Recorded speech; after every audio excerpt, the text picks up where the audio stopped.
Mais un homme vint. Il a voulu démontrer d'autres hypothèses. Et il a cherché à comprendre ou savoir s'il était possible de se créer soi-même. Et c'est là que Dieu a commencé le projet de la création de l'humanité. Parce que Dieu avait créé les anges. Et les anges sont des êtres étranges. L'ange Michael est la révélation de la puissance. Alors que l'ange Michael descend dans un lieu, même s'il ne parle pas, l'énergie qu'il transporte parle pour lui. À cause de l'énergie qu'il transporte, l'atmosphère énergétique de cet endroit va automatiquement changer. Parce que tout à propos de l'ange Michael est puissance. Si l'ange Michael entre dans ces lieux maintenant, avant même qu'il ne s'introduise, nous serons tous à terre. Il ne sait comment s'exprimer, mais sa puissance parle pour lui. Et si l'ange Michael descend à Abuja, beaucoup de rois mourront, beaucoup de rois méchants tomberont. Vous vous rappelez comment Hérode est mort? Hérode est mort parce qu'un roi a pénétré ce territoire. Parce que tout à propos de l'ange Michael est puissance. Mais si l'ange Gabriel entre en ces lieux, vous allez commencer à avoir de la connaissance. Parce qu'il existe un règne où on n'a pas besoin de parler. L'on vous reconnaît de par ce que vous connaissez. Parce qu'il est le gardien des mystères. Alors, s'il entre en ces lieux à l'instant même, vous le saurez automatiquement. Vous le remarquerez. Si l'ange Gabriel marche à côté de vous, vous le ressentirez. Parce qu'il est le gardien des mystères. Parce qu'il est le gardien des mystères. Il est le roi des mystères. Et vous savez, dans le règne angélique, chacun d'eux a son atmosphère personnelle. Et les anges se déplacent souvent avec leur atmosphère, avec l'environnement qui les entoure.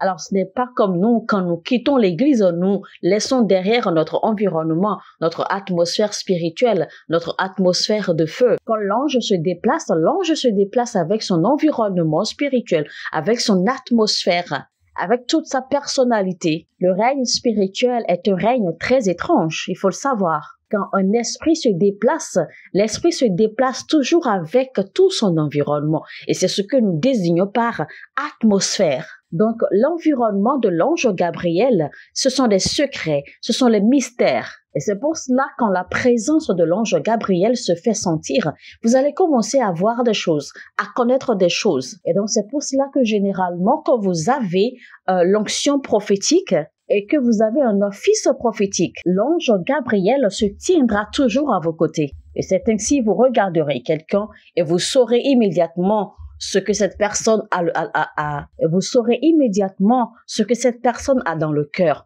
Vous connaîtrez immédiatement les pensées de cette dernière. Mais comment avez-vous reçu cette révélation?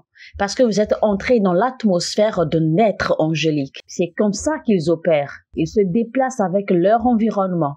Dieu a donc fait preuve d'une énorme créativité quand il a créé les anges. Et c'est pour cela, quand il a voulu maintenant créer l'homme, il n'y avait plus rien d'externe à produire. La seule chose à laquelle il a donc pensé, c'est de créer une image de lui-même. C'est de reproduire sa propre image. En se disant, je vais m'asseoir sur mon trône et je vais me regarder agir. Et c'est pour cela que la gloire de l'être humain n'est pas externe comme celle des anges. Dieu a dû cacher la gloire de l'homme. Parce que si jamais les anges voyaient cette gloire sur l'être humain, les anges la reconnaîtraient. Et les anges pourraient se mettre à adorer l'être humain. Alors donc, il a dit qu'il a caché ses trésors dans des vases vides.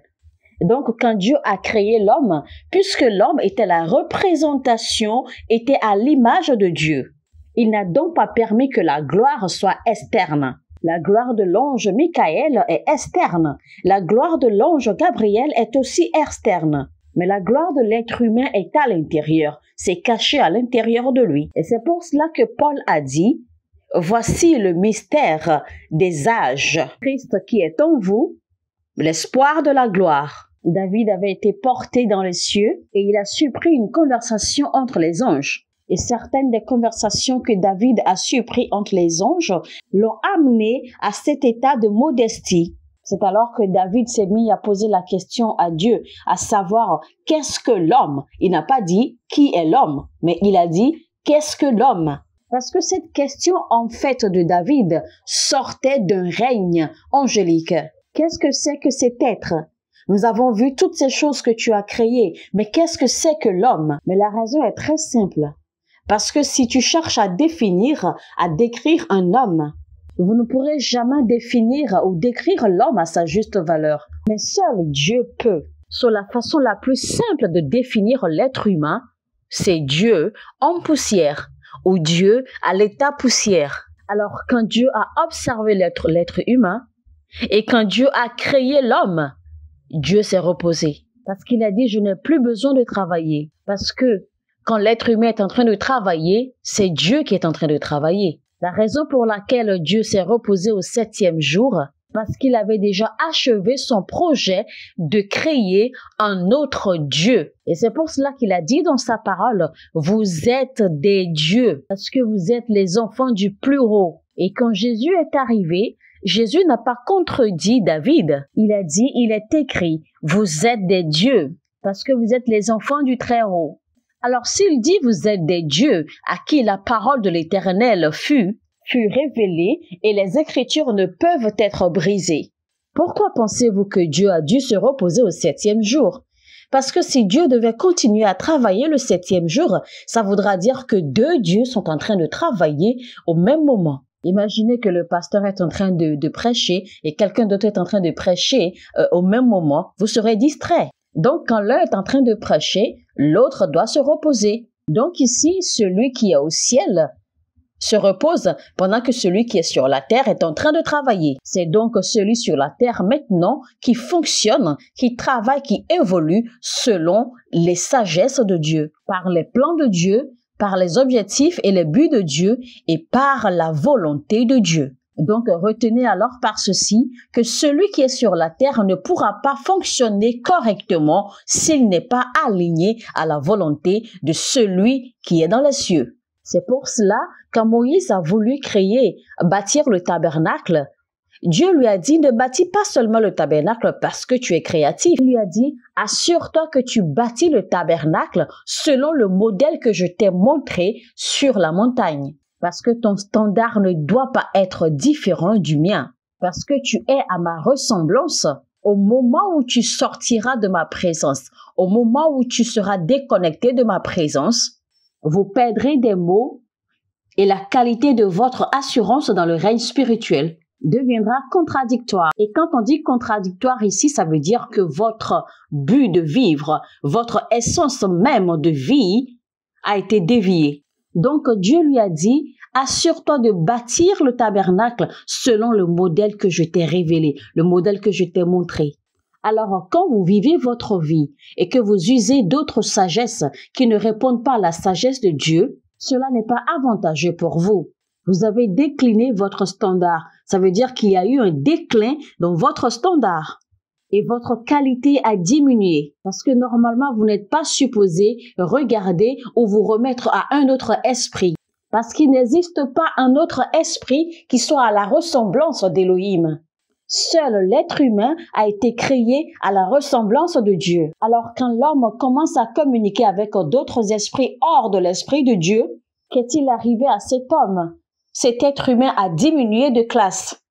Alors pour que l'être humain puisse fonctionner correctement, la seule personne ou le seul être auquel l'être humain ou l'homme est appelé à se remettre, c'est celui qui demeure dans les lieux secrets. Parce que c'est le seul et unique qui soit à sa ressemblance. Donc quand vous allez consulter d'autres esprits, c'est parce que vous ne savez pas qui vous êtes.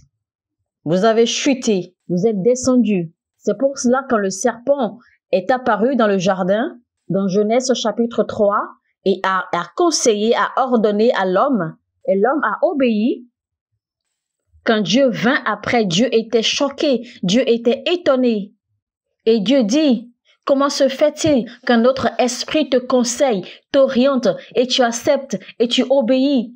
Ne sais-tu donc pas que tu es supérieur à tout autre esprit? Comment un esprit ordinaire peut-il te conseiller et tu acceptes, alors que tu es à l'image de Dieu? Dieu a dit, créons l'homme à notre image, à notre ressemblance, et qu'il ait la dominion. Alors, comment peux-tu te rabaisser à la sagesse d'un autre esprit? Maintenant, je vais vous dire, le jour où vous avez fait cela, qu'est-ce que vous avez fait? Vous vous êtes rendu esclave. Et là, tu as perdu ta nature de Dieu. Tu n'es plus Dieu. Parce que la dimension, le règne d'où je t'ai créé en tant que Dieu, tu as 3 définitions, 3 dimensions. Et la première définition est que tu es devenu mon fils. Tu es un fils, c'est pour cela que tu es un Dieu. Donc vous êtes des fils, c'est pour cela que vous êtes des dieux. Et la Bible a dit, celui qui est né de Dieu est un Dieu. Votre deuxième définition, c'est que vous êtes un roi. Et c'est pour cela que vous pouvez régner, vous pouvez dominer sur la terre. Donc le jour où vous obéissez à un autre esprit, vous avez automatiquement activé une autre loi spirituelle. Donc vous vous êtes transformé en serviteur, en esclave de cet esprit auquel vous avez obéi. Car la Bible dit que vous êtes serviteur, vous êtes esclave de celui à qui vous obéissez. Et ce que vous avez fait à ce moment-là, c'est que vous avez donné, vous avez remis votre couronne de roi à cet esprit. Et maintenant, cet esprit va régner sur vous parce que là, à ce moment, vous avez perdu votre nature de roi et vous vous êtes transformé, vous vous êtes fait automatiquement esclave en obéissant à un autre esprit, à une autre sagesse. Et donc, ce règne que vous avez créé vous-même, cet esprit maintenant va régner sur vous. Alors que moi, je vous ai créé, je vous ai sorti de notre règne pour que vous puissiez régner sur ces esprits. Mais comment se fait-il maintenant que vous avez remis votre sceptre, vous avez remis votre couronne, votre bâton de commandement maintenant à cet esprit? C'est parce que vous n'avez jamais su qui vous êtes. C'est parce que vous ne savez pas qui vous êtes. Et la troisième chose que vous commettez à ce moment-là en faisant cela, c'est que vous avez perdu l'autorité de prêtre. Votre autorité spirituelle, vous l'avez perdue. La raison pour laquelle vous pouvez m'accéder facilement, c'est parce que vous êtes un prêtre. Et donc Dieu dit, la raison pour laquelle vous pouvez m'accéder facilement, c'est parce que vous êtes des prêtres. J'ai fait de vous des prêtres. Et en tant que prêtre, votre devoir, votre but est d'avoir une intimité, une relation avec moi. Et la Bible dit dans Genèse 3, verset 9, qu'en début de soirée, que la voix de l'Éternel venait marcher dans le jardin. Et le but, en fait, c'était à cause de cette intimité, cette relation avec lui. Mais voici que malheureusement, la porte d'entrée, la porte de connexion pour cette présence a été fermée. Et donc, un chérubin est apparu et l'a sorti du jardin. A sorti l'homme du jardin, a sorti l'être humain du jardin. Alors à ce moment-là, l'être humain cessa d'être un fils. Il cessa d'être également un roi. Et il cessa également d'être un prêtre. Et donc, à l'instant où il a perdu ces 3 natures, ces 3 personnalités, il n'est plus un Dieu. Il est devenu un être humain simple, ordinaire. Il est devenu un homme ordinaire après la chair. Un homme ordinaire qui a été créé de la poussière et qui retournera à la poussière.